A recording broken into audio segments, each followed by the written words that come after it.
आज हम बात करेंगे सतलुज मूवी। अभी आप लोगों ने देखा होगा कि सतलुज मूवी जो अभी रिसेंटली रिलीज़ क्या हुई कि बेसिकली एक दो दिन वो OTTs पर रही। जो ZEE5 आपका OTT प्लेटफॉर्म है उस पर रही, और उसके बाद में क्या है कि उसको रिमूव करने के गवर्नमेंट के ऑर्डर्स आए, और सेक्शन 69A के अंतर्गत, जो IT एक्ट का सेक्शन 69A है, उसके अंतर्गत में क्या है मूवी को बैन कर दिया। अब हम इसका इतिहास जानने की कोशिश करेंगे कि बेसिकली इस तरीके की चीज़ें क्यों हुई, क्यों अचानक से मूवी को बैन किया गया, और बाकी की चीज़ों पे हम डिस्कशन करेंगे। तो देखिए क्या है कि सतलुज मूवी का सबसे हम बात करें कि इतना कंट्रोवर्शियल टॉपिक ये है क्यों, मतलब इस मूवी में ऐसा क्या दिखाया गया, क्या वो गवर्नमेंट के अगेंस्ट जा रहा था, मतलब किस तरीके का, क्यों इसको बैन किया गया, क्यों इसके पीछे गवर्नमेंट पड़ी हुई है। अभी आपने देखा होगा इसमें लगभग क्या है, जो 3 से 4 साल पुरानी कंट्रोवर्सी चली आ रही है। सबसे पहले इस मूवी का नाम था, सतलज से पहले सबसे पहला नाम था गलुगारो। गलुगारो जिसका मतलब होता है, ये एक सिख टर्म, पंजाब टर्म है, जिसका मतलब है मैसाकर ऑफ सिख्स, मतलब सिखों का हत्याकांड, या बेसिकली क्या है कि जो मारकाट हो जाना, कि मतलब सिखों को मारा गया है, इस तरीके का जिसका टाइटल था। उसके बाद में जब इसका गवर्नमेंट ने इसके ऊपर ऑब्जेक्शन उठाया, या central board of film certification जो अपना CBFC है, उसके ऑब्जेक्शन के बाद में इसका नाम चेंज करके किया गया पंजाब 95। अब पंजाब 95 का मतलब क्या था, बिकॉज क्या है ये 95 में हुए इस जो मसाकर है उसके टाइम की ये रिलेटेड मूवी है, तो इसका नाम पंजाब 95 हुआ। उसके बाद में क्या है कि गवर्नमेंट जो आपका सेंसर बोर्ड है उसने बेसिकली इसमें 127 कट्स रिकमेंड किए मूवी में, जिसको क्या है जो फिल्म मेकर्स हैं उसने उन लोगों ने मानने से इनकार कर दिया। अब उसके बाद में क्या हुआ कि उसके बाद में अचानक से फिर इस मूवी को जब मेकर्स को लगा कि अब कोई भी रास्ता नहीं है, हम इसको सिनेमा हॉल्स में नहीं रिलीज कर सकते, तो उसके बाद में अचानक से फिर इस मूवी को आपका क्या है OTT पे रिलीज कर दिया गया। बिकॉज क्या है OTT पे गवर्नमेंट का डायरेक्टली कोई आपका इंटरफेरेंस नहीं होता है। आप क्या है कि OTT पे आप किसी भी तरीके से आप डायरेक्टली कोई भी मूवी कोई भी आपको अपलोड करना है, तो आप वहाँ पे क्या है अपना OTT का एक अलग रेगुलेशन चलता है। वहाँ पे इस तरीके का डायरेक्ट इंटरफेरेंस नहीं है कि गवर्नमेंट के कट्स लगेंगे या ये लगेगा वो लगेगा, इसका नाम टाइटल चेंज करना पड़ेगा। और लास्ट में क्या हुआ, अब इस पंजाब 95 को भी चेंज करके इसका ये सतलज नाम से मूवी रिनेम करके उसको क्या है कि OTT ZEE5 पर इसको अपलोड कर दिया। इसको क्या है, जैसा अभी हम बात कर रहे थे, इसका जो ग्राउंड गवर्नमेंट ने वो क्या है section 69A of IT act, जिसमें क्या है कि आप किसी भी OTT प्लेटफॉर्म के किसी भी कंटेंट को गवर्नमेंट बैन कर सकती है, गवर्नमेंट उस पर कट्स लगा सकती है, गवर्नमेंट क्या है कि उसको बेसिकली क्या है कि उसको आपका ऑनलाइन होने से उसको रोक सकती है। अब देखिए क्या है इसके अंदर में क्या है, गवर्नमेंट ने पब्लिक ऑर्डर और क्या है कि आपका बोल सकते हैं नेशनल सिक्योरिटी के बेसिस पे इसको क्या है कि इसको मूवी को बैन किया गया। अब देखिए अब हम बात करते हैं ये सतलुज मूवी में ऐसा क्या है जो गवर्नमेंट इसके पीछे पड़ी हुई है, या सेंसर बोर्ड ये इसके पीछे पड़ा हुआ है, या क्या है जो फिल्म मेकर्स हैं वो इसको क्या है इम्प्लीमेंट करने पे लगे हुए हैं कि बेसिकली क्या है ये मूवी लोगों के बीच में जानी चाहिए। लोगों को ऐसा क्या पता चल जाएगा इस मूवी के आने से कि बेसिकली क्या है कि इतना ज़्यादा लोगों के बीच में भ्रम है। अब देखिए क्या है कि जो ये मूवी है ये बेस्ड है 1980 से 1990 के बीच में जो सिख मसाकर्स हुए थे, या सिख, सबसे पहले बात करें सिख दंगों के टाइम में जो मसाकर्स हुए थे, क्या हुआ क्या था कि मतलब कि जो इस तरीके की कुछ रिपोर्ट्स हैं जो सामने आई थी हैं या बोलता है, जिनका बेसिकली क्या है कि ये बोला जाता है कि वहाँ पे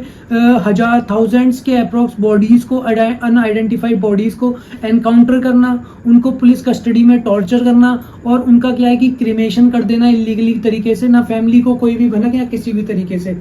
अब इसी बीच में अब 1980 से 99 का दौर खालिस्तानी मूवमेंट का क्या है पीक का दौर है। बेसिकली क्या है उस टाइम में खालिस्तानी जो ये इस तरीके की विचारधारा थी वो चरम पर थी। लोग क्या है कि खालिस्तानी को जुड़ना, खालिस्तानी में बेसिकली था क्या, खालिस्तानी में ये मुद्दा था कि पंजाब को अलग किया जाए भारत से। बेसिकली वही सेपरेटिज्म वाली बात है कि सेपरेटिज्म को बेसिकली क्या उस तरीके से उसको पाकिस्तान का भी सपोर्ट था, फॉरेनर बाहर से उसको पाकिस्तान या अदर कंट्रीज की फंडिंग भी मिल रही थी, तो चीज़ें काफ़ी ज़्यादा कॉम्प्लिकेटेड थी। तो उस टाइम में क्या है कि इस तरीके की रिपोर्ट्स आई कि ये इस तरीके से थाउजेंड्स ऑफ पीपल का क्या है कि इलीगली क्रिमेशन कर देना, उनकी बॉडीज़ को जला देना, और क्या है कि उनको इलीगली क्या है कि आपका उठा लेना कहीं से, उनको टॉर्चर करना, उनको मार देना। अब इस बीच में अब एंट्री होती है जो आपकी जिस मूवी जिनके ऊपर बेस्ड है वो है जसवंत सिंह कालरा। जसवंत सिंह कालरा कौन थे, ये थे एक रिपोर्टर जिनके ऊपर ये मूवी बेस्ड है, जिनकी इन्वेस्टिगेशन के ऊपर ये मूवी बेस्ड है। तो ये बेसिकली एक रिपोर्टर थे जिन्होंने उस टाइम में क्या है ये इन्वेस्टिगेशन की कि पुलिस का क्या रोल चल रहा है, या ये मैसाकर हो रहा है नहीं हो रहा है, या इस तरीके की चीज़ों के बेस पे उनकी फाइंडिंग्स थी, और वो इस चीज़ पे ही सर्च कर रहे थे। उस टाइम में उनके हाथ में भी काफ़ी चीज़ें लगी, और जिससे क्या है कि उनको 1995 में आपका बोला जाता है कि उस टाइम में सितंबर 1995 में उनको घर से उठा लिया गया। उसके बाद में उनको धमकाया गया, या बेसिकली क्या है कि आपका उनकी फैमिलीज को भी टॉर्चर किया गया, उनको डराया गया, धमकाया गया कि इसको रिपोर्ट ना करें, इसके ऊपर कोई भी किसी तरह का एक्शन ना हो, अदरवाइज ये हो जाएगा, कोई मतलब इस तरीके की रिपोर्ट है कि बेसिकली क्या है कि ये सब चीज़ें हुई थी।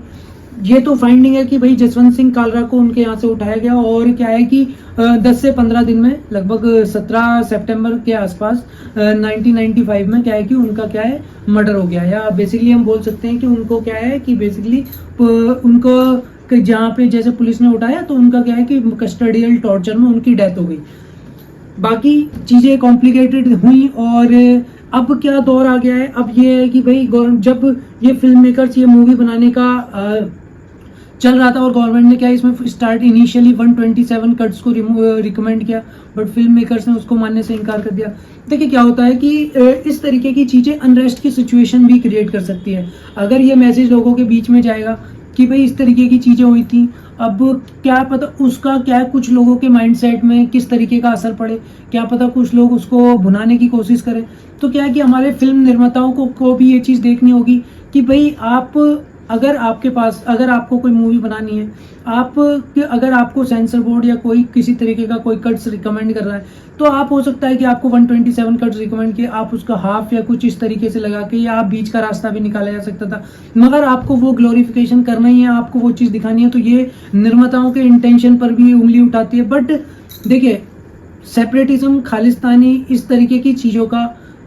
कोई भी दौर नहीं है। अगर आप किसी भी कंट्री में जाएंगे, अगर आप अपने कंट्री में अनरेस्ट की सिचुएशन क्रिएट करते हैं, वो आपका डेवलपमेंट रोकेगी। आप डेवलपमेंट के ऊपर क्वेश्चन कीजिए, आप गवर्नमेंट को कटघरे में खड़ा कीजिए कि भाई आपने डेवलपमेंट में क्या किया, एजुकेशन में क्या किया, लॉ एंड ऑर्डर में क्या किया, इन चीज़ों के ऊपर क्वेश्चन कीजिए। और अगर आप इस तरीके की चीज़ों को ग्लोरीफाई करें, या खालिस्तानी मूवमेंट को ग्लोरीफाई करें, या मैसाकर को आप वो इस तरीके से शो करें कि भाई वो लोगों के बीच में अनरेस्ट की सिचुएशन क्रिएट करे, तो इस तरीके का होना भी गलत है। और इस तरीके से चीज़ें आगे हों, या इसका मतलब ये भी नहीं है कि इस तरीके की फैक्ट फाइंडिंग्स का सामने आना गलत नहीं है, या वो सही नहीं है कि भाई वो इस तरीके की चीज़ें सामने नहीं आनी चाहिए, सामने बिल्कुल आनी चाहिए। बट क्या है कि वो 1995 या 1990s का दौर था, आज हम 21वीं सदी में चल रहे हैं, 2026 का दौर है। We should glorify our past, और हमें क्या है कि बैड चीज़ों को या इन सब चीज़ों से थोड़ा सा बचते हुए निकलना चाहिए, कि ताकि क्या है कि हमारे यूथ को एक डाइवर्जन का मौका ना मिले, कि भाई पता चल रहा है कि वो इस तरीके की चीज़ों से ग्लोरीफाई होके